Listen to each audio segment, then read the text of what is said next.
ఈరోజు వాక్యం చదువుకుందాం. సామెతల గ్రంథం 30వ అధ్యాయం. సామెతల గ్రంథం 30వ అధ్యాయం.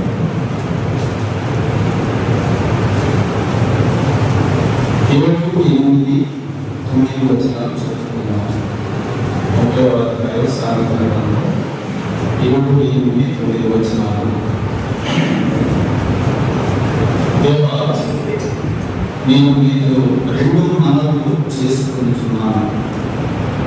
మీరు చనిపోక ముందు వాటిని నాకు అనుగ్రహించుకున్నాను.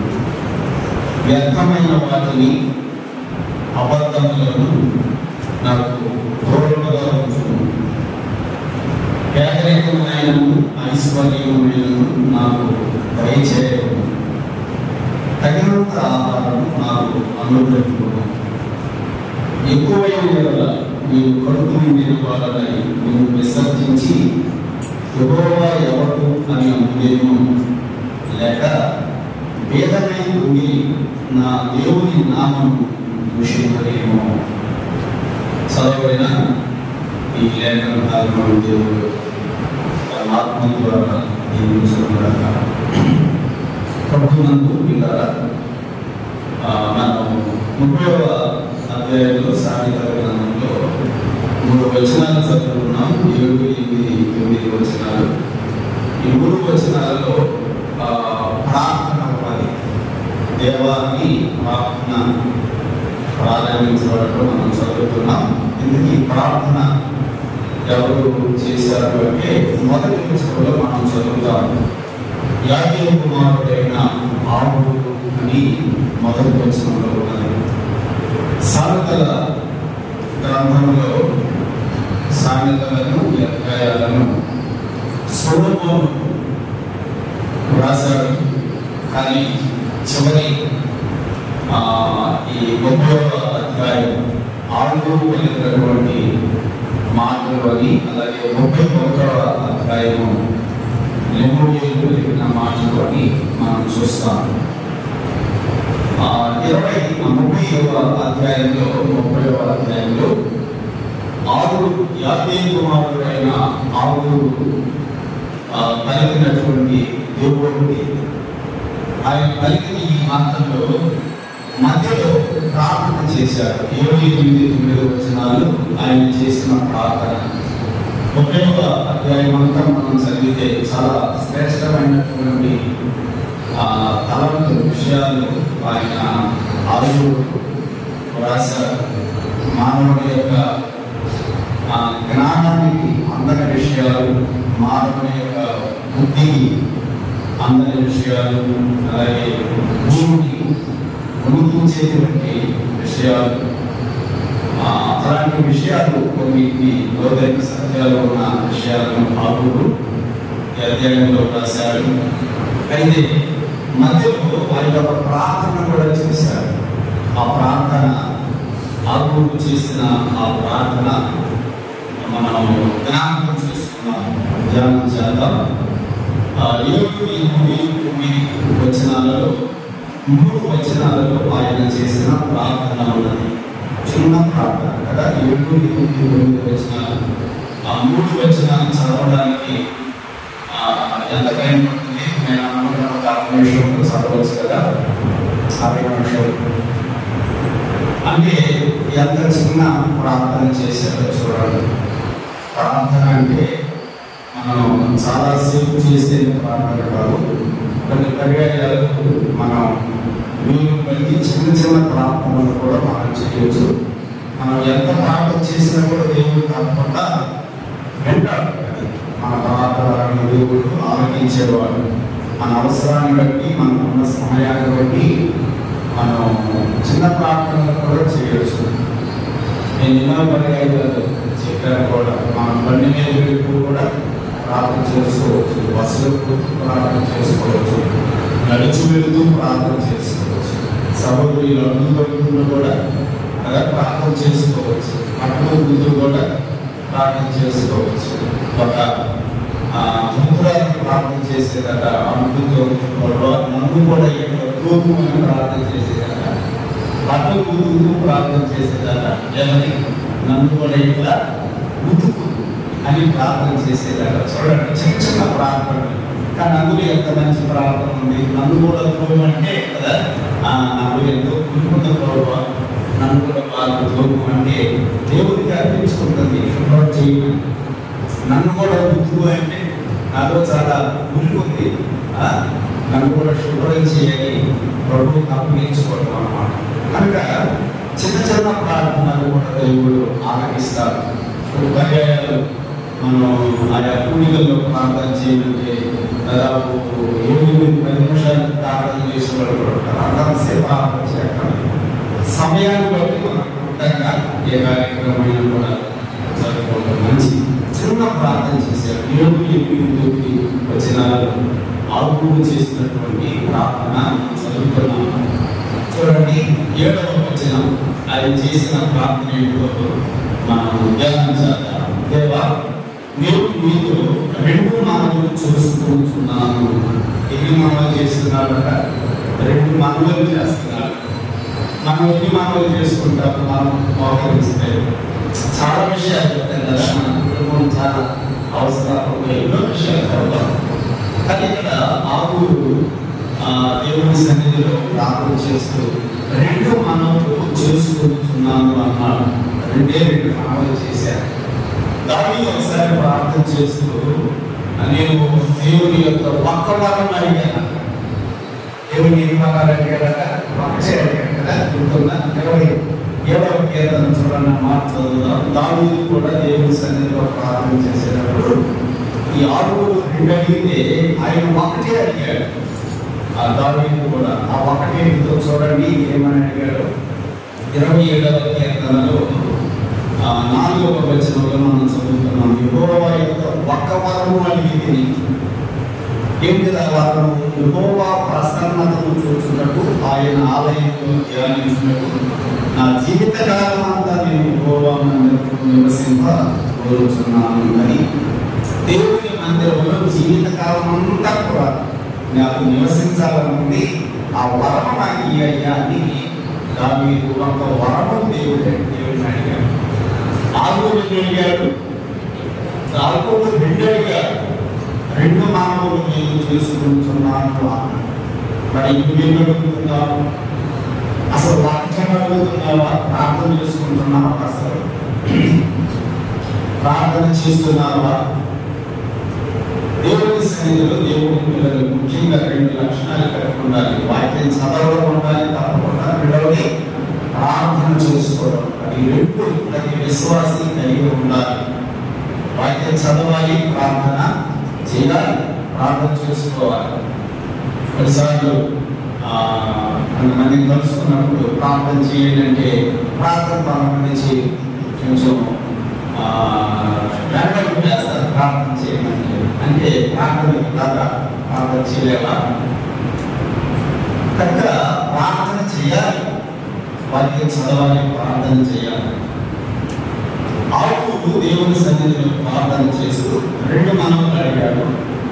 మేము చనిపోక ముందు వాటిని నాకు అనుగ్రహించును అన్నాడు. ఎప్పుడేమో అంటున్నాడు? చనిపోక ముందు నాకు అనుగ్రహించు. చనిపోయిన తర్వాత సేవ ఉపయోగం అంతే కదా. నాకు నేను అడిగింది నాకు చనిపోక ముందే ఇవ్వు అని అడుగుతున్నాను. కొన్నిసార్లు దేవుడు చనిపోయిన తర్వాత కూడా ఇస్తారు. జాతీయ మూలాలు గారు ఒక ఆత్మ కొరకు కొన్ని సంవత్సరాలు ప్రార్థన చేశారా? అయితే ఆయన బ్రతుకున్నప్పుడు ఏ వ్యక్తి కొరకైతే ఆయన ప్రార్థన చేశారో ఆ వ్యక్తి రక్షించబడాలి. జాతి మూలాలు గారు చనిపోయిన తర్వాత ఆ వ్యక్తి రక్షించబడాలి. అట్లాగైతే జాతి మూలాలు గారు అడిగినది చనిపోయిన తర్వాత ఇచ్చారా? దేవుడు చనిపోయిన ముందే ఇచ్చారా? చనిపోయిన తర్వాత ఇచ్చారు. కాబట్టి కొన్నిసార్లు మనము అడిగేవి దేవుడు చనిపోయిన తర్వాత ఇస్తాడు. ఒకవేళ ఎవరి కొరకన్నా ప్రార్థన చేస్తుంటే జాతి మూలకారులాగా మనం బ్రతుకుండగానే ఆ వ్యక్తులు రక్షించబడకపోయినా తప్పకుండా చనిపోయిన తర్వాత వారు రక్షించబడతారు. అట్లా కనుక ఇక్కడ ఆవులు ఆయన అడిగిన 2 మనవులు నేను చనిపోయిన తర్వాత కాకుండా నేను చనిపోకముందే నాకు వాటిని అనుగ్రహించు అని ప్రార్థన చేస్తున్నాను. ఇందుకి ఆ రెండు మనవులు ఏమిటో మనం ధ్యానం చేద్దాం. ఎందుకంటే అసలు ఆ ఊరు అడిగిన ఆ రెండు మనవులు నీవు ఎప్పుడన్నా అడిగావా? నేను ఎప్పుడన్నా అడిగాను? చాలా మనం దేవుని సన్నిధిలో అనేక విషయాలు మనం మనవి చేస్తున్నాం, ప్రార్థన చేస్తున్నాం. కానీ ఆ ఊరు లాంటి ప్రార్థన, ఆ ఊరు చేసిన ఆ మనవి నేను ఎప్పుడన్నా చేశామా? దేవుని సన్నిధిలో చేస్తే మంచిది, చేస్తే మంచిది. ఒకవేళ చేయకపోతే ఆ ఊరు ప్రార్థన చాలా శ్రేష్టమైన ప్రార్థన చేశారు. దేవుడిని శ్రేష్టమైన మనవులు అడిగారు. 1:8 వచనంలో చదువుదాం. ఏమని ఆ దేవుడిని మనవి చేసుకున్నారు చూడండి. మొదటిది, వ్యర్థమైన వాటిని అబద్ధములను నాకు దూరముగా ఉంచుము అని ప్రార్థన చేశారు. మొదటి మాట ఏంటి? వ్యర్థమైన వాటిని అబద్ధములను నాకు దూరముగా ఉంచుము. ఇది మొదటి మనవి. రెండవ మనవి ఏమిటి? పేదరికములైనను ఐశ్వర్యములైనను నాకు దయచేయకము. ఇది రెండవ మనవి. రెండు మనవులు చేశారు. ఒకటి, వ్యర్థమైన వాటిని అబద్ధములను నాకు దూరముగా ఉంచు.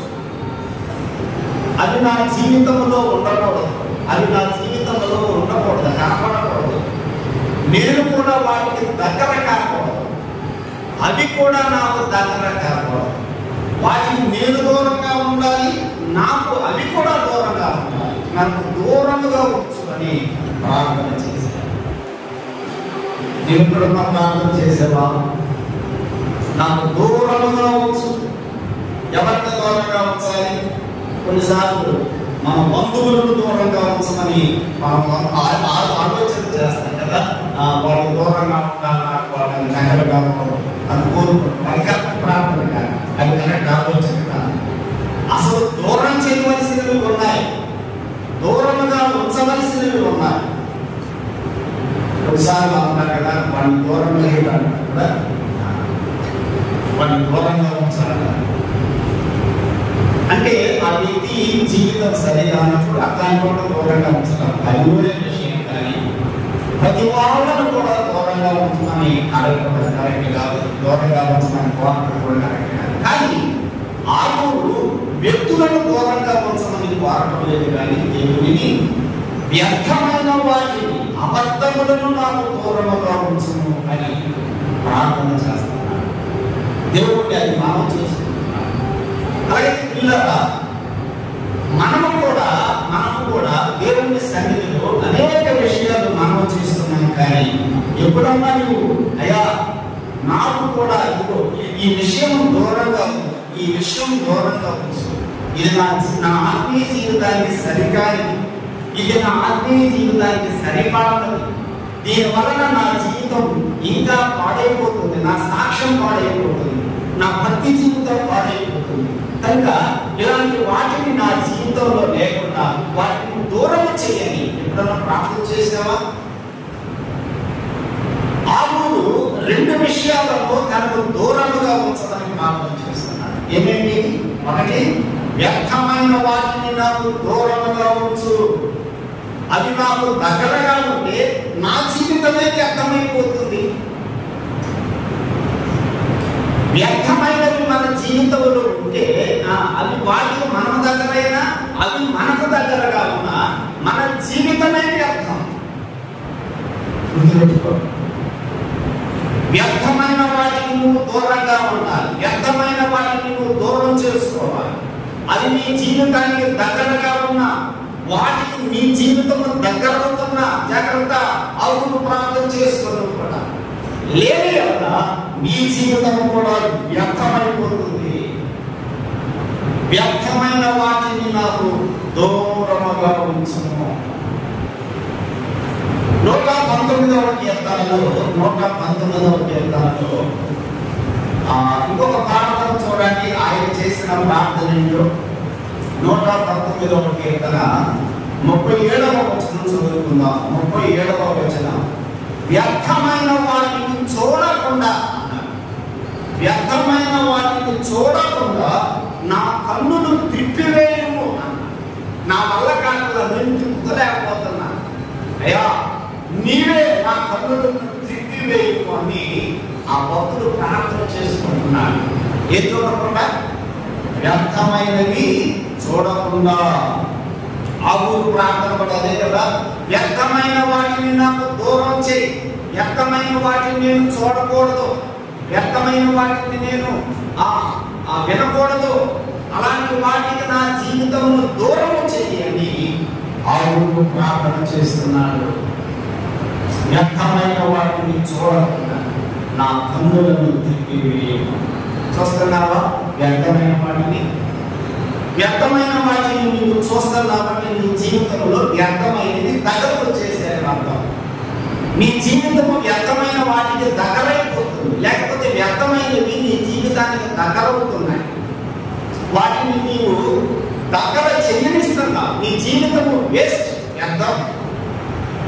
ఈ ప్రార్థన చేసుకో ఈరోజు. దేవా, నిజమే నా జీవితంలో చాలా వ్యర్థమైన వాటిని నేను చూస్తున్నాను, వాటిని అపేక్షిస్తున్నాను, ఆసక్తి చూపిస్తున్నాను, తద్వారా నా జీవితం కూడా వ్యర్థమైపోతుంది. నా కన్నులను తిప్పివేయి, వ్యర్థమైన వాటిని చూడకుండా నా కన్నులను తిప్పివేయి. ప్రార్థన చేసుకో. చాలా మంది వ్యర్థమైన వాటిని చూస్తున్నారు. ప్రభువు నమ్ముకున్నా, ఆరాధన చేస్తున్నా, ఈ సెల్ ఫోన్లో కదా, ఈ సెల్ ఫోన్లో వ్యర్థమైన వాటిని చూస్తున్నారు. ఇంట్లో టీవీలో కంటే ఈ సెల్ ఫోన్లో ఇంకా వ్యర్థమైనవి కనపడతాయి. సహోదరుడా, సహోదరి, ఆ ఊరులంటే ప్రార్థన చేయాలి మనం. అయ్యా, వ్యర్థమైన వాటిని నా కన్నులు చూడకుండా వ్యర్థమైన వాటిని నాకు దూరం చేయి. వ్యర్థమైనవి మన జీవితంలో ఉంటే మన జీవితం వ్యర్థమే. వ్యర్థమైనవి దూరం చేయమని ఆ ఊరు ప్రార్థన చేస్తున్నాడు. ఏమిటి వ్యర్థమైనవి? మన కళ్ళకు కనబడేవి కొన్ని వ్యర్థమైనవి ఉన్నాయి, వాటికి దూరంగా ఉండాలి. కీర్తనల గ్రంథంలో 24వ కీర్తన చూడండి. 24వ కీర్తన 4వ వచనం, 24వ కీర్తన 4వ వచనం చూడండి. పరిశుద్ధ స్థలము, ఆయన పరిశుద్ధ స్థలములో నిలవదగిన వాడెవడు? ఎవడంటే 4వ వచనంలో చెప్పాడు, వ్యర్థమైన దాని యందు మనసు పెట్టనివాడు. ఆయన పరిశుద్ధ స్థలములో నిలవదగిన వాడు ఎవరంటే దేని మీద మనసు పెట్టకూడదు? వ్యర్థమైన దాని మీద మనసు పెట్టవద్దు. నీ మనసు వ్యర్థమైన వాటి మీద వెళ్ళిపోతుందా? నీ కళ్ళు వ్యర్థమైన వాటి మీదకి వెళ్ళిపోతున్నాయా? ఆగులు లాంటి ప్రార్థన చేసుకో ఈరోజు. దేవా, వ్యర్థమైన వాటిని నాకు దూరం చేయి. నా మనసు వ్యర్థమైన వాటి మీదకి వెళ్ళిపోతుంది, నా చూపు, నా కళ్ళు వ్యర్థమైన వాటి మీదకి వెళ్ళిపోతున్నాయి. నా కళ్ళను త్రిప్పు, నా మనసును త్రిప్పు, వాటిని నాకు దూరం చేయి. మీ జీవితంలో వ్యర్థమైనవి ఉన్నాయా? వాటిని దూరం చేసుకోవడం మంచిది. ఆవిడ ప్రార్థన చేస్తున్నాడు, వ్యర్థమైన వాటిని నాకు దూరం చేయి. ఎంత మంచి ప్రార్థన! ఆ వ్యర్థమైనవి కనుక మన జీవితంలో ఉంటే ఎంత నష్టాలు. కొన్నిసార్లు మనం ఆ ఇంట్లో కూరగాయలు తెచ్చుకుంటాం, పండ్లు తెచ్చుకుంటాం. అది కొన్నిసార్లు ఒక్క చోట కదా పాడైపోయాడు, అది వ్యర్థం. దాన్ని ఏం చేస్తాం మనం? ఆ పాడైపోయిన దాని వల్ల ఏం చేస్తాం మనం?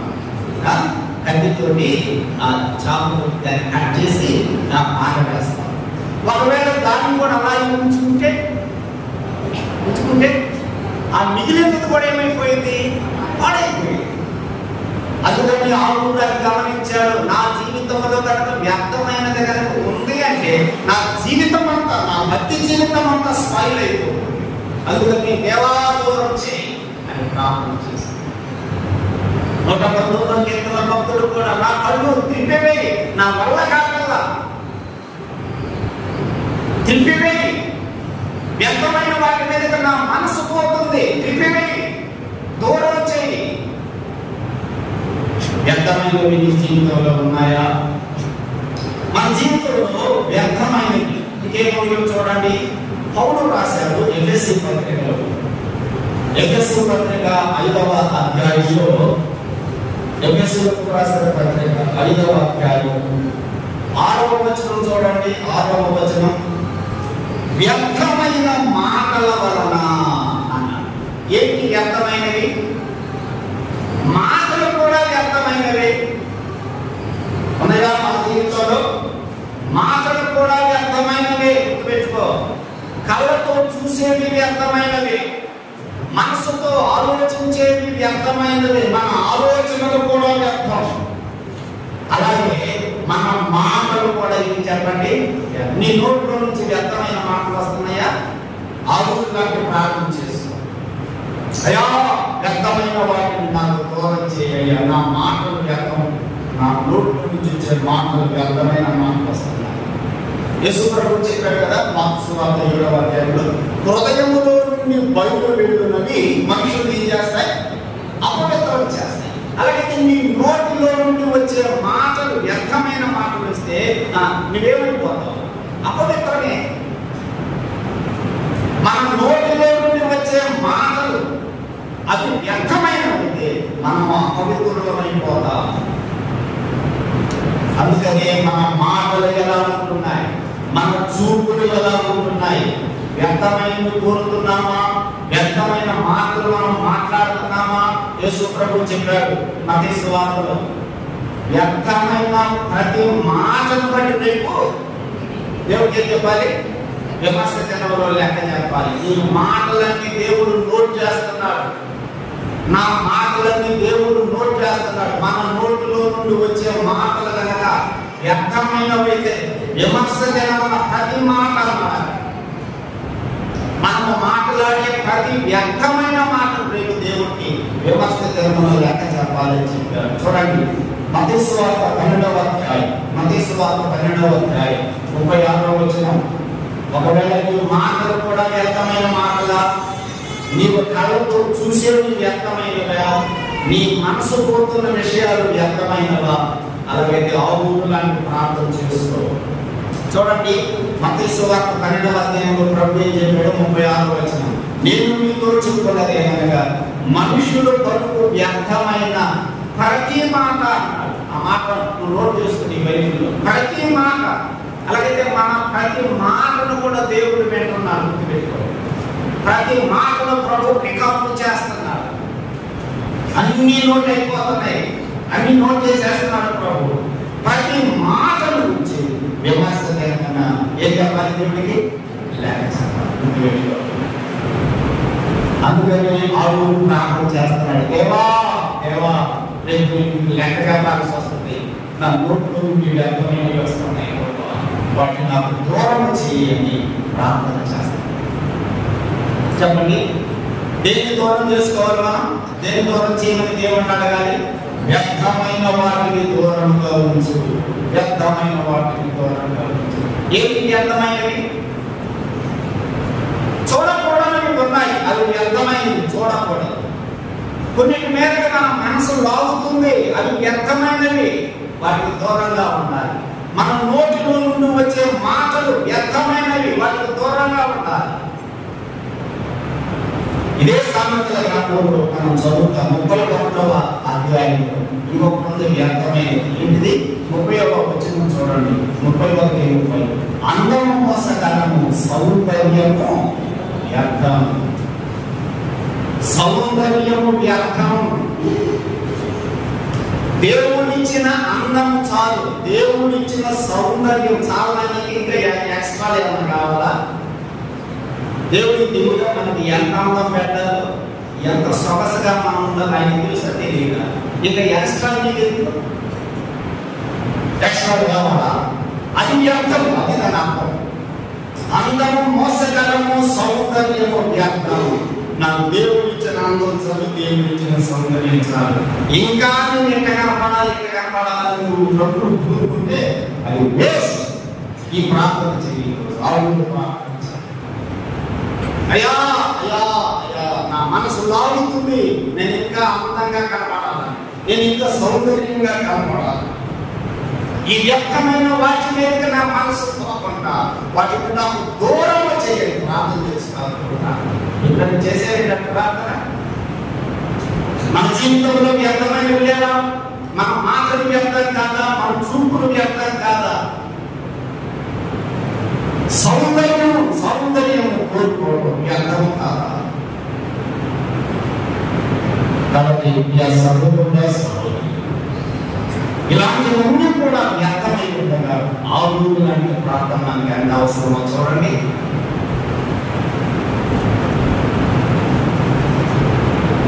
మా క్లాసులో ఇద్దరు ఆడపిల్లలు, ఒక అమ్మాయికి ఏమో ఆ రంగు కూడా వేరు రంగులో ఉంది. ఆ రంగుతో వాళ్ళకి ఆ రంగు చూసి ఒక అమ్మాయి ఏమో చాలా బ్లూ కలర్లో ఉన్నాయి. వాళ్ళిద్దరు చూసేది ఏంటంటే వేసి నా గోళ్ళు ఏమో తెల్లగొండి, నీ గోళ్ళు ఏదో ఆ రంగులో ఉన్నాయి అని అమ్మాయి నవ్వుతుంది. ఏమో ఇద్దరు గోళ్ళు ఏదో రెండు రంగులుగా ఉంది, నా గోళ్ళు తెల్లగా ఉంటే ఏదని అడిగా. ఏం మాట్లాడుతున్నా నవ్వుతున్నాను. నేను మాట చెప్పాను, నీకు దేవుడు పుట్టించేటప్పుడు నీ గోళ్ళు ఏ రంగులో ఉండాలని పుట్టించాడు? ఏ రంగులో ఉండాలని పుట్టించాడు? గోళ్ళు తెల్ల రంగే. ఒకవేళ మన గోళ్ళు వేరేడు రంగులో ఉండాలని ఆయన అనుకుంటే ఆ రంగుతో పుట్టిడా? మన గోళ్ళు ఎర్రగా ఉండాలని అనుకుంటే దేవుడు ఆ రంగుతో మన గోళ్ళు పుట్టించడా? అంటే నువ్వు ఈ రంగులు వేసేవాడి దాని అర్థం ఏంటి? మరి పళ్ళు కూడా తెల్లగున్నాయిగా, పళ్ళు కూడా తెల్లగున్నాయి, వాళ్ళు కూడా ఏమన్నా పెయింట్ వేసినట్టు ఉంటాయి. అందము మోసకరము, సౌందర్యము చెప్పండి వ్యర్థం. ఆడూరు లాంటి ప్రార్థన మనకు అవసరం. ఆడూరు లాంటి ప్రార్థన మనకు అవసరం. అవును ప్రభువా, నా మనసు వ్యర్థమైన వాటి మీదకి వెళ్ళిపోతుంది, అవి నా జీవితాన్ని వ్యర్థం చేస్తున్నాయి, నా జీవితాన్ని వ్యర్థం చేస్తున్నాయి, వ్యర్థమైన వాటిని నాకు దూరముగా ఉంచుము. ఇలాంటి ప్రార్థన నువ్వు చేసుకుంటే నీ జీవితం ఇంకా నీ జీవితంలో ఇవి ఉన్నాయి అంటే ఈ ప్రార్థన నీ జీవితంలో చేసుకోవడం. నాకు అది ప్రభువా, ఇది ప్రభువా, అది ప్రభువా, ఇది ప్రభు అడుగుతున్నావే తప్ప నా జీవితంలో ఇవి ఉన్నాయి, వాటిని తీసివేయి, వాటిని నాకు దూరం చేయి అని అడిగితే దేవుడు నీకు దూరం చేయడు, తప్పకుండా దూరం చేస్తాడు. ఆ కూడా అదే ప్రార్థన చేస్తాడు. ఇంకేమి ప్రార్థన చేశాడు చూడండి, ఏమి దూరంగా ఉంచాలని ప్రార్థన చేశాడు? అబద్ధములను నాకు దూరముగా ఉంచు. నేను నోరు ఎత్తితే వ్యవస్థను నా నోట్లో నుంచి అబద్ధములను దూరముగా ఉంచును. ఎప్పుడైనా చేసేవా ఈ ప్రార్థన? అబద్ధాలు వస్తున్నాయా నీ నోట్లో నుంచి? అబద్ధాలు వస్తున్నాయి అంటే ఆ అబద్ధాలు మనం చెప్తున్నామంటే ప్రభు సన్నిధిలో ప్రార్థన చేసుకోవాలి. దేవా, నీకు సత్యము మాట్లాడటం నాకు నేర్పించేయాలి. కొన్నిసార్లు తప్పించుకోవడానికి అబద్ధాలు చదువుతున్నాను, ఇది కూడా నీ దృష్టిలో పాపమే. అబద్ధములను నాకు దూరముగా ఉంచేయాలి. నిర్గమకాండం 23వ అధ్యాయం, నిర్గమకాండం 23వ అధ్యాయం 7వ వచనం చూడండి. 7వ వచనం, నిర్గమకాండం 23వ అధ్యాయం 7వ వచనం. అబద్ధములకు దూరముగా ఉండుము. చూడండి, ఆరు చేసిన ప్రార్థన దేవుడు ప్రయోజనం నిర్గమకాండంలో చెప్పేశాడు. దేని దూరంగా ఉంచాలి? అబద్ధములను దూరముగా ఉంచుము. అబద్ధములను దూరముగా ఉంచుము. అబద్ధములు ఎందుకు దూరంగా ఉంచాలో తెలుసా? సామెతల గ్రంథం 12వ అధ్యాయం చూడండి.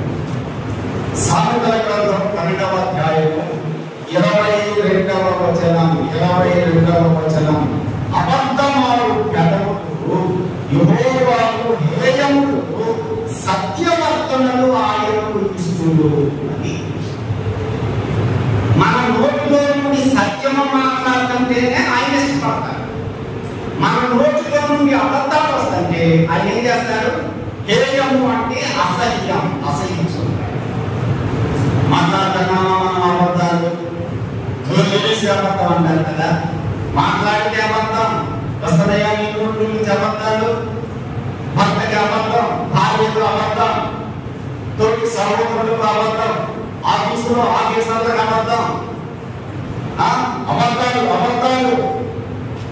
స్కూల్లో పిల్లలు కూడా టీచర్లకు అబద్ధాలు చెప్తారు. హోంవర్క్ ఎందుకు రాయలేదంటే ఒకే అబద్ధం. అబద్ధములను నాకు దూరముగా ఉంచుము, అబద్ధములు ఆయనకు ఏకం, సత్యవర్తనలు ఆయనకు విష్ణువు. మన నోటిలో నుండి సత్యము చెబితే ఆయన ఇష్టపడతారు. ఉన్నది ఉన్నట్టుగా నిజమే తప్పుగా చెప్పుకో, సత్యమే చెప్తే ఆయన ఇష్టం. సత్యవంతులు ఆయనకు విష్ణువు. కాబట్టి మనం ప్రార్థన చేద్దాం. అబద్ధాలు వస్తున్నాయి మన నోట్లో నుంచి, నిజమే మన అంతరాత్మకే మనకే చెబుతుంది నేను అబద్ధం చెప్పానని. ప్రభు సన్నిధిలో మన బలహీనతలను ప్రార్థన చేసుకుందాం. ప్రభు నాకు అబద్ధాలు వస్తున్నాయి మాట్లాడుతుంది, సత్యం చెప్పడం నాకు అలవాటు చేయాలి, అలవాటు చేయడం. నేను యథార్థంగా మంచి సత్యం చెప్పడానికి నాకు నేర్పించుకోవాలి. అబద్ధములను నాకు దూరముగా ఉంచుము. 119వ కీర్తనలో భక్తుడు చూడండి ఎంత మంచి మాటలు రాశాడు. మనం ఆ మాట చెప్పగలం. అసలు 163లో వచ్చిన 119వ కీర్తనలో 163లో వచ్చిన అబద్ధము నాకు అసహ్యము అన్నాడు. మనం ఎప్పుడన్నా చెప్పగలం ఈ మాట? చెప్పలేదు. ఎందుకంటే మనం అబద్ధాలు చెప్తున్నాం కదా. అబద్ధం అంటే నాకు అసహ్యం, నేను అసలు అబద్ధమే నేను చెప్పను అని మనం ఖచ్చితంగా చెప్పగలమా? అబద్ధము నాకు అసహ్యము, అది నాకు హేయము అన్నాడు. కాబట్టి దేవుని పిల్లలైనటువంటి మనం సత్యము చెప్పడానికి నేర్చుకున్నాం. ఒకవేళ అబద్ధాలు వస్తుంటే ఆవులు ప్రార్థన అవసరం మనకి. ఆవులు లాంటి ప్రార్థన, వ్యర్థమైన వాటిని నాకు దూరం వచ్చి ఏమి వ్యర్థమో చెప్పుకున్నా అవన్నీ మనం దూరం అయిపోతే ఎంత బాగుంటుంది. అబద్ధాలు వస్తున్నాయా వాటిని దూరం చేయాలి. మనం అసలు ఇంకొక విషయం తెలుసుకోవాలి. అబద్ధం మనం చెబుతున్నాము అంటే ఆ వ్యక్తితో కాదు మనం అబద్ధం చెబుతుంది. అబద్ధం చెప్పినప్పుడు ఎక్కడ ఉంది సత్యం?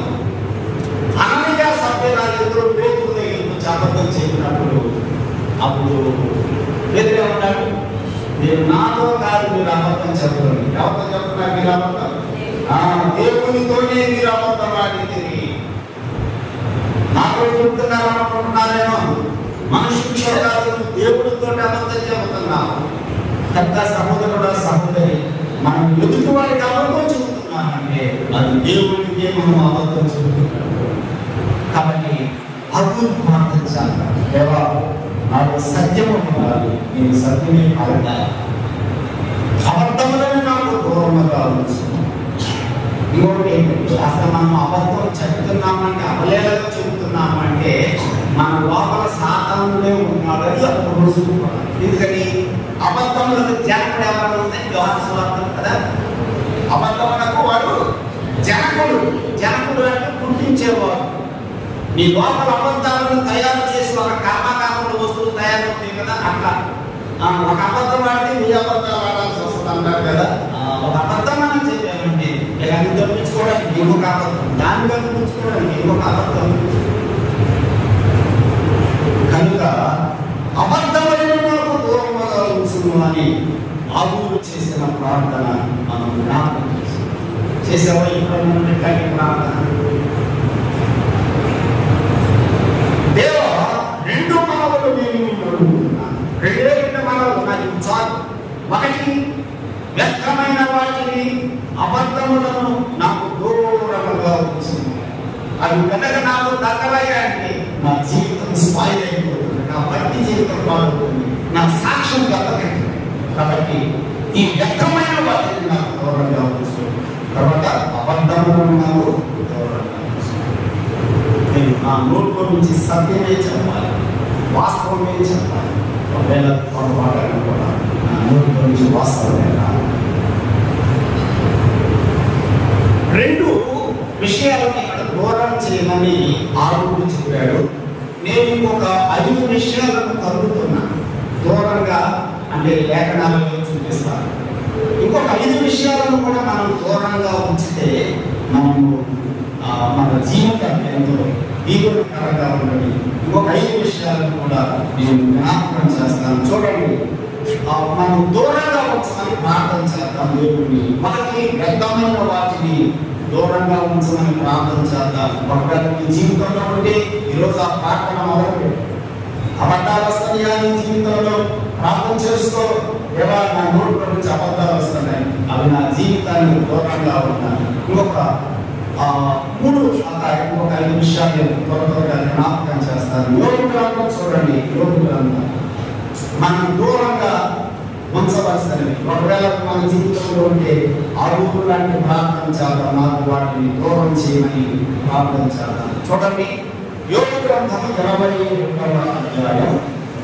యోగు గ్రంథం 22వ అధ్యాయం 23వ వచనం. 23వ వచనం.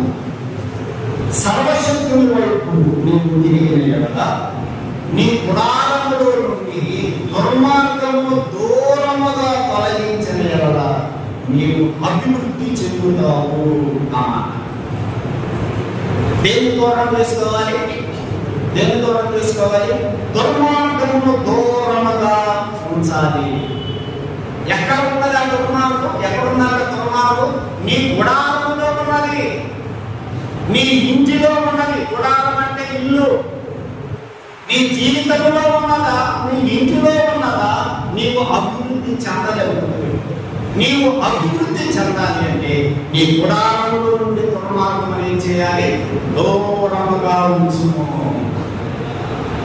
మనకి ప్రార్థన చేద్దాం. దేవా, నిజమే నా జీవితంలో దుర్మార్గం, నా జీవితంలో దుర్మార్గం ఉన్నది. దుర్మార్గం అంటే అసలు దుర్మార్గం, అందులో మార్గం అనే పదం ఉంది.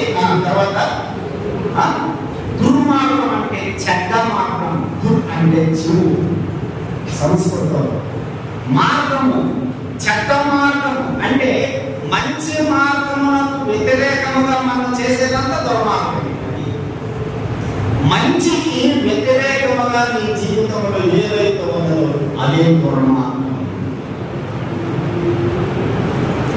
దుర్మార్గము అంటే మంచి అనేది లేకుండా ఆ మంచికి వ్యతిరేకమైనటువంటి జీవితము మనలో ఉన్నదా, మన గుడారములో ఉన్నదా, దానిని తొలగించుకోకపోతే మనము అభివృద్ధి చెందాము. 11వ అధ్యాయం కూడా చూడండి. ఇదే యోగు గ్రంథం.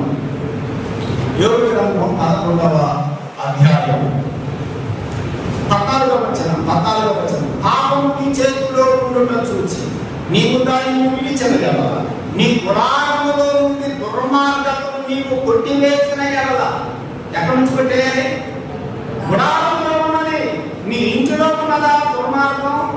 నీ ఒంటిలో ఉన్నదా దుర్మార్గం? తొలగించుకో, దూరం చేసుకో, అభివృద్ధి చెందుతావు. కనుక సహోదరుడా, సహోదరి, దుర్మార్గం మన జీవితంలో ఉండకూడదు. దానిని మనం దూరం పెట్టాలి. మన జీవితంలో మంచే ఉండాలి తప్ప మంచికి వ్యతిరేకమైనటువంటి జీవితం మనకి ఉంటే అదే దుర్మార్గం. దావీదు ఎంత మంచి ప్రార్థన చేశాడో దేవుని సన్నిధిలో చూడండి. సమూయేలు 2వ గ్రంథం 24వ అధ్యాయంలో, సమూయేలు 2వ గ్రంథం 24వ అధ్యాయంలో దేవుడు తెగులు పంపించాడు. యెరూషలేములో దేవుని తెగులు పంపిస్తే వేల మంది చనిపోయారు. అప్పుడు దేవుని సన్నిధిలో దావీదు ప్రార్థన చేశాడు. 10వ వచనం చూడండి. 10వ వచనం 24వ అధ్యాయం 10వ వచనం. జనసంఖ్య చూచినందుకై దావీదు మనసు పుట్టుకొనగా,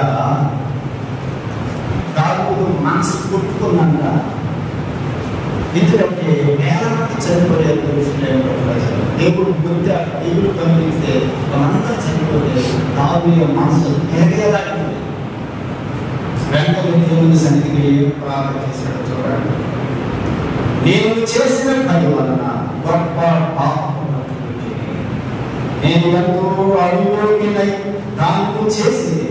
యెహోవా కరుణించి నిరాశుడైన నా దోషమును పరిహరింపమని యెహోవాకు మనవి చేశాను. 15వ వచనం.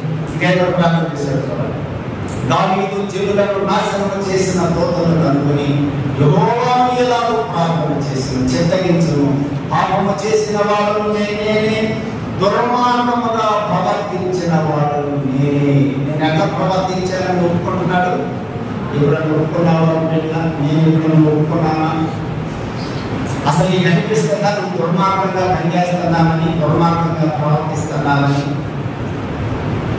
దావీదు ఒప్పుకుంటున్నాడు, దుర్మార్గముగా ప్రవర్తించిన వాళ్ళను నేనేనయ్యా. దావీదు మనస్సు కొట్టుకుంది, నిలబెలాడిపోతుంది, వేల మంది చనిపోతుంది. అయ్యో దేవా, నేనే దుర్మార్గంగా ప్రవర్తించాను, ఏం చేసేది వాళ్ళని శిక్షించాను. సహోదరుడా, సహోదరు, దుర్మార్గముగా మనము ప్రవర్తిస్తుంటే ఆ దుర్మార్గతను మనం దూరం చేయాలి. కొరింథీ సంఘంలో ఒక దుర్మార్గుడు ఉన్నాడు. కొరింథీ సంఘంలో ఒక దుర్మార్గుడు ఉన్నాడు. వెంటనే పౌలు ఉత్తరం రాశాడు, సంఘంలో ఒక దుర్మార్గుడు ఉన్నాడు, వాడిని పెట్టుకొని మీరు అతిశయపడుతున్నారు. పాతదైన ఆ పులిపిండిని తీసి పారవేయండి. దుర్మార్గత, దుష్టత్వము అనే పులిపిండి కొంచెము ఉన్నా కూడా మొత్తంతా కూడా పాడైపోతుంది. దుర్మార్గత, దుష్టత్వము అను పులిపిండితో కాదు, నిష్కాపట్నంతో మనము పస్కా పండుగను ఆచరించాలని అనుకుంటుంది. కాబట్టి మన జీవితంలో కూడా దుర్మార్గత అనేది ఉండకూడదు. దుర్మార్గంగా మనం ప్రవర్తిస్తే మన జీవితం అభివృద్ధి చెందదు. ఒక తల్లి తన బిడ్డను నేర్పింది కదా, ఎలా నేర్పింది? దుర్మార్గముగా ప్రవర్తించడం నేర్పిందని దినవృత్తాంతంలో 2వ గ్రంథంలో చదువుతాను. ఎవరా తల్లి? తల్లి చూడండి, బిడ్డలకి ఏం నేర్పించింది? దుర్మార్గముగా ప్రవర్తించడం నేర్పించింది. మంచి నేర్పాలి తప్ప మంచికి వ్యతిరేకమైనది మనం నేర్పుతున్నామంటే అదే దుర్మార్గం. కనుక మూడవది, ఏమి దూరంగా ఉంచమని ప్రార్థన చేద్దాం. మనం ఆవులాగా దుర్మార్గత అసలు ఉందో లేదో ఒకసారి పరీక్ష చేసుకో. మంచికి వ్యతిరేకమైనటువంటి లక్షణాలు నీ జీవితంలో ఉంటే అదే దుర్మార్గం. దాన్ని దుర్మార్గముగా ఉంచకుండా వాటిని దూరం చేయమని ప్రార్థన చేయాలి. పేతురు పత్రికలో మాట చదువుతాం. పేతురు రాశారు, పేతురు పత్రిక మొదటి పత్రిక 2వ అధ్యాయం. పేతురు పత్రిక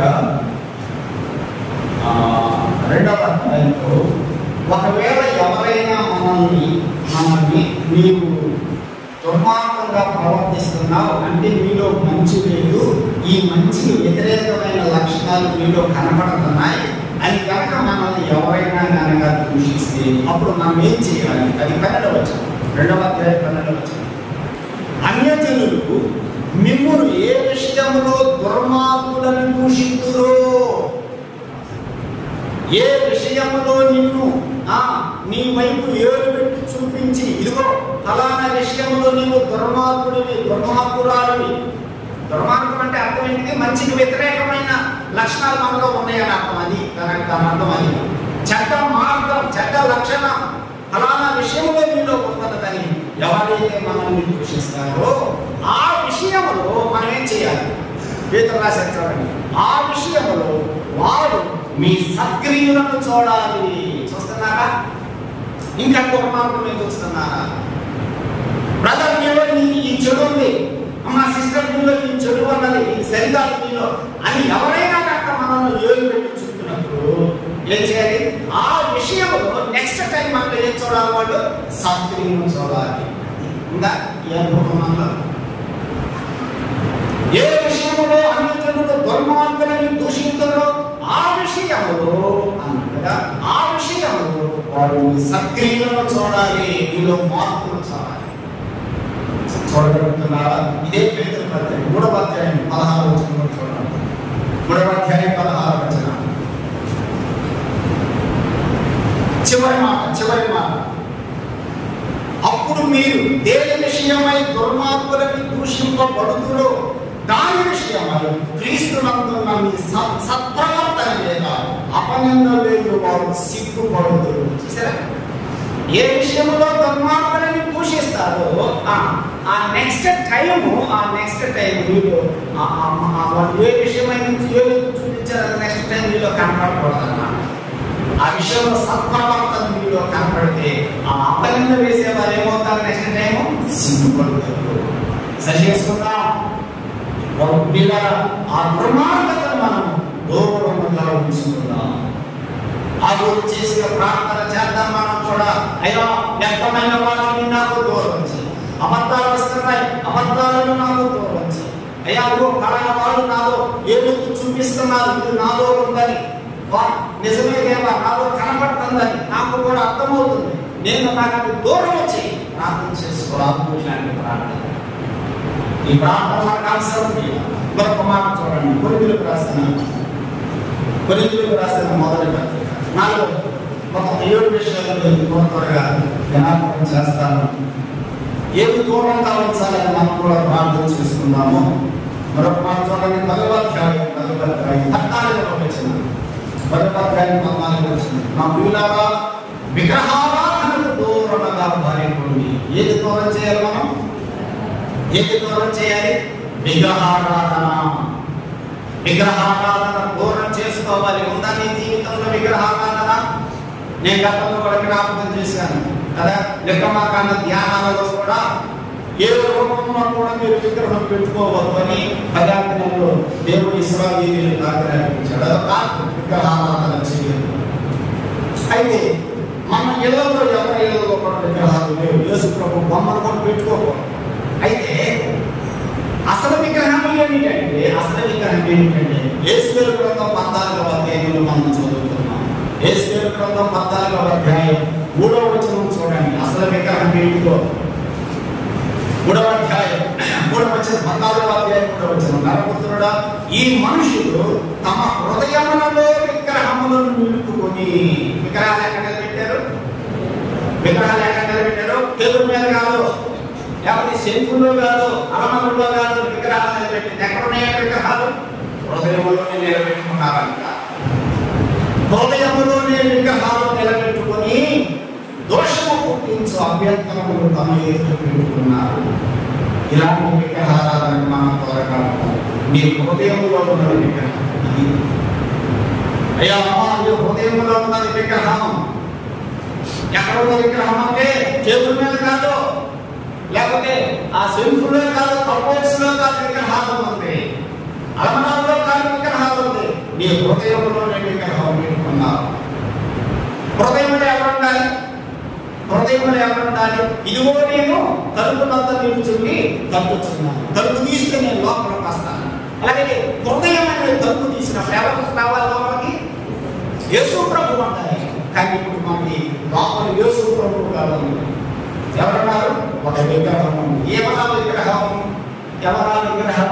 కొలస్సీలకు రాసిన పత్రిక 3వ అధ్యాయం. కొలస్సీలకు రాసిన పత్రిక 3వ అధ్యాయం చూడండి. ఆ విగ్రహం పేరేంటని మనం చదువుతాం. కొలస్సీలకు రాసిన పత్రిక 3వ అధ్యాయం 5వ వచనం. 3వ అధ్యాయం 5వ వచనం. హృదయంలో ఉన్న విగ్రహం ఏంటో చూడండి. జరిగిందా? 3వ అధ్యాయం 5వ వచనం. భూమి మీద ఉన్న మీ అవయవములను అనగా వ్యాపకమును, అపవిత్రతను, కామాతురతను, దురాశను, ఇప్పుడు పదం చదవండి, విగ్రహారాధనైన ధనాపేక్షను. ఏంటి విగ్రహం? ధనాపేక్ష ఒక విగ్రహం. ఎక్కడుంది ఈ ధనాపేక్ష అనే విగ్రహం? ఎక్కడుంది? హృదయంలోనే. అసలు హృదయంలో ఎవరు ఉండాలి? యేసు ప్రభు ఉండాలి. కానీ యేసు ప్రభు చాలా మంది హృదయాలు ధనాపేక్ష.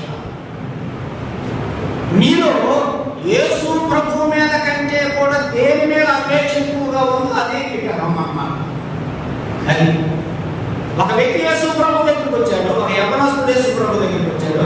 ఆ యవనస్తుడే అధికారి అని ఉంది, ఆ యవనస్తుడే ధనవంతుడు అని ఉంది. ఆ వ్యక్తి యేసు ప్రభు దగ్గరికి వచ్చి నిత్య జీవం నేను పొందాలంటే ప్రభు చాలా మాటలు చెప్పిన తర్వాత చివరి కన్నాడు, మీ ఆస్థాన్ని పేదవాళ్ళకి ఇచ్చిన రారాదు. ఏం చేశాడు?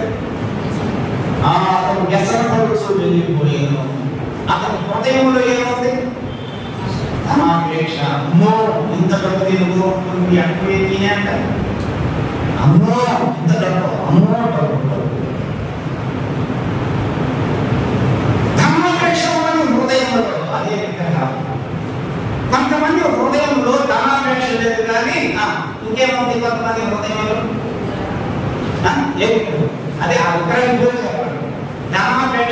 విగ్రహం. ఇంకొంతమందికి ఏమున్నది?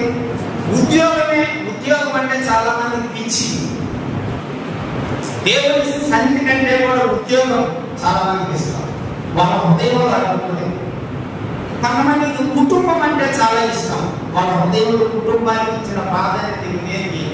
నేను, నా భార్య, నా పిల్లలు.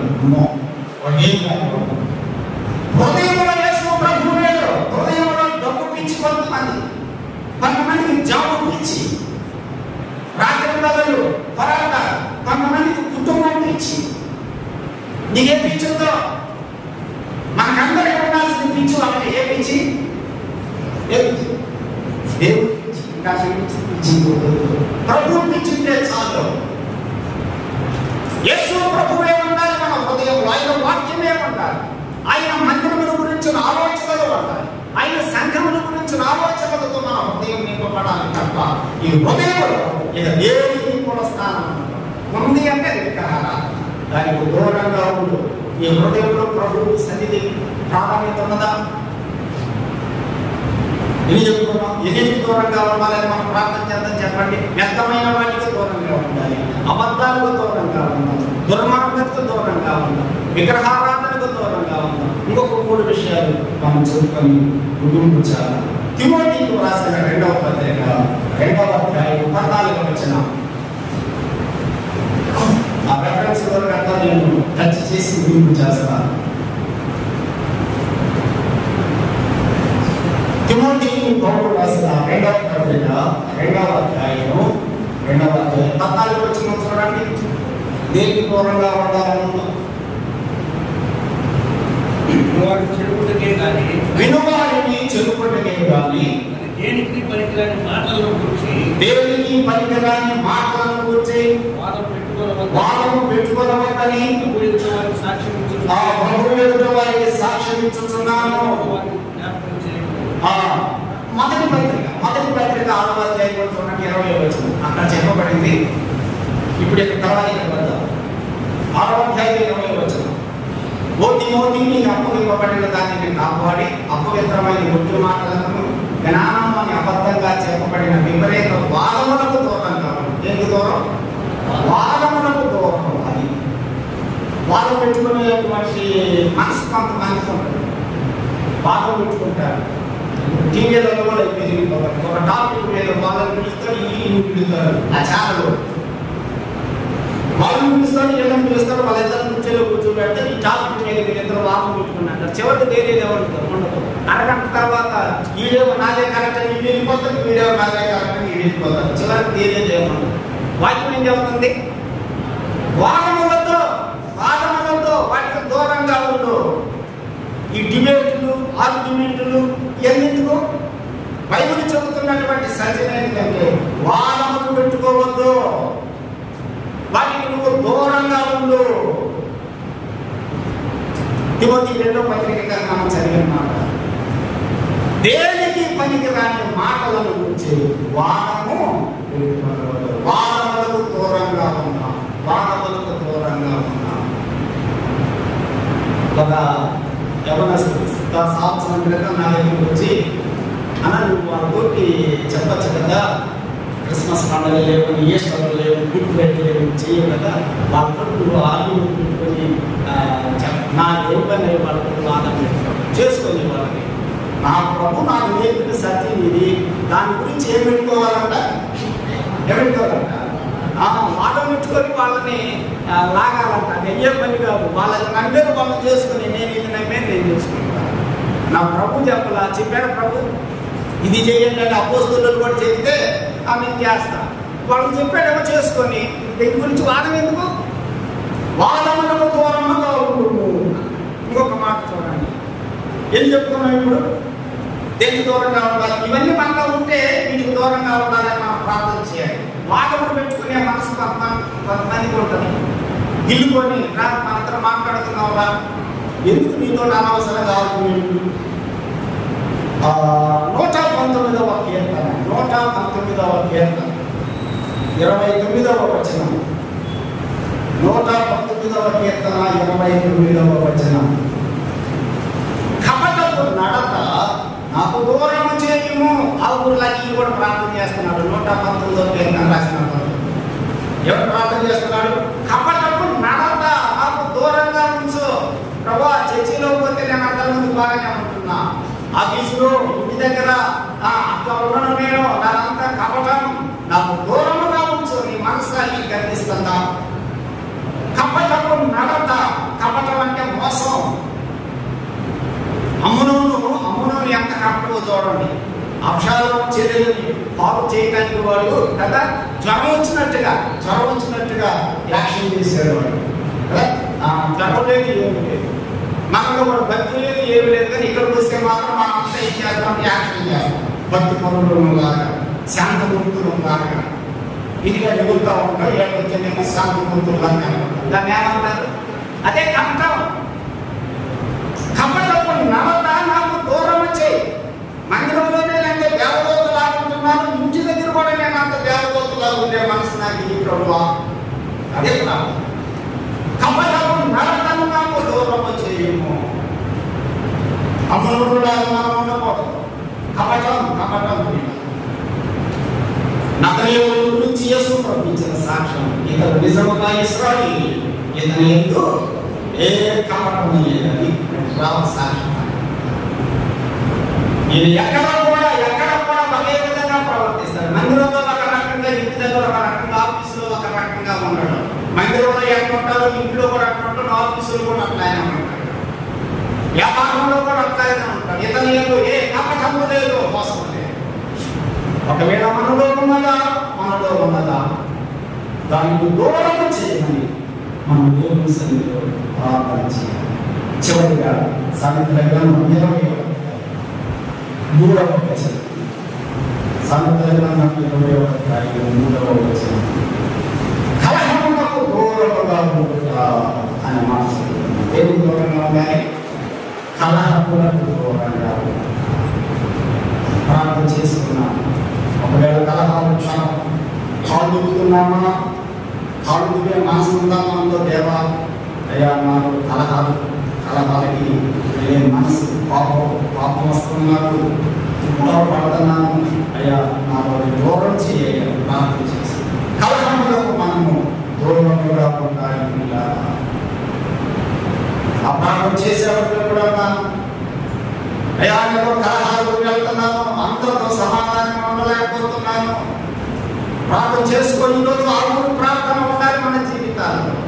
దూరం చేయి, వ్యర్థమైన వాటిని దూరం చేయి, అబద్ధాలు దూరం చేయి, నాకు సత్యమును ఉంచు. వాదములు పెట్టుకునే మనసు నాకు దూరం చేయి ప్రభు. వాదాలతో విగ్రహారాధన దూరం చేయి, నాకు వద్దు ప్రభు. నా హృదయంలో నువ్వే ఉండాలి, నా హృదయంలో చాలా విషయాలు ఉన్నాయి, ఇవన్నీ దూరం చేయి. ప్రార్థన చేసుకో.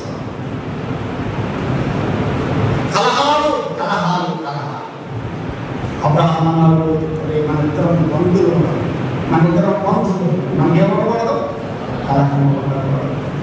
కలహము చూడు, మన చుట్టూ ఈ కనానీయులు ఉన్నారు, మన చుట్టూ పెరిచీలు ఉన్నారు, మన చుట్టూ అమ్మోనీయులు ఉన్నారు, మొయాబీయులు ఉన్నారు. వాళ్ళందరూ మనల్ని చూస్తున్నారు, వాళ్ళందరూ చూపు మన మీద ఉంది. మన ఇద్దరు గొడవలాడుతుంటే, కలహాలు పడుతుంటే వాళ్ళందరూ నవ్వుకుంటారు.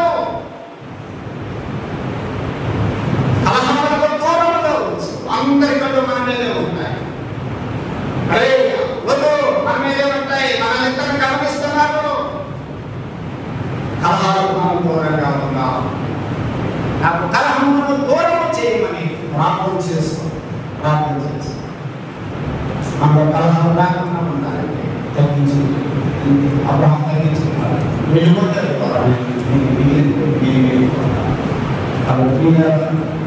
ఆరుగురు చేసిన ఎప్పుడన్నా చేశారు ఈ ప్రార్థన. మీలో ఏమేమి ఉన్నాయో వాటన్నింటితో దూరం చేసిన ప్రార్థన చేశారు. చనిపోయేలాగా ఇవన్నిటిని దూరం చేసుకొని ప్రభు నామమునకు మహిమ తెచ్చేవారంగా ఉండాలి. చివరి చెప్పాడు, నేను దూషిస్తానేమో, నీ నామములకు నేను దోషంగా తెస్తానేమో, నీ నామములకు నేను దోషంగా తేకపోతే ప్రార్థించాను.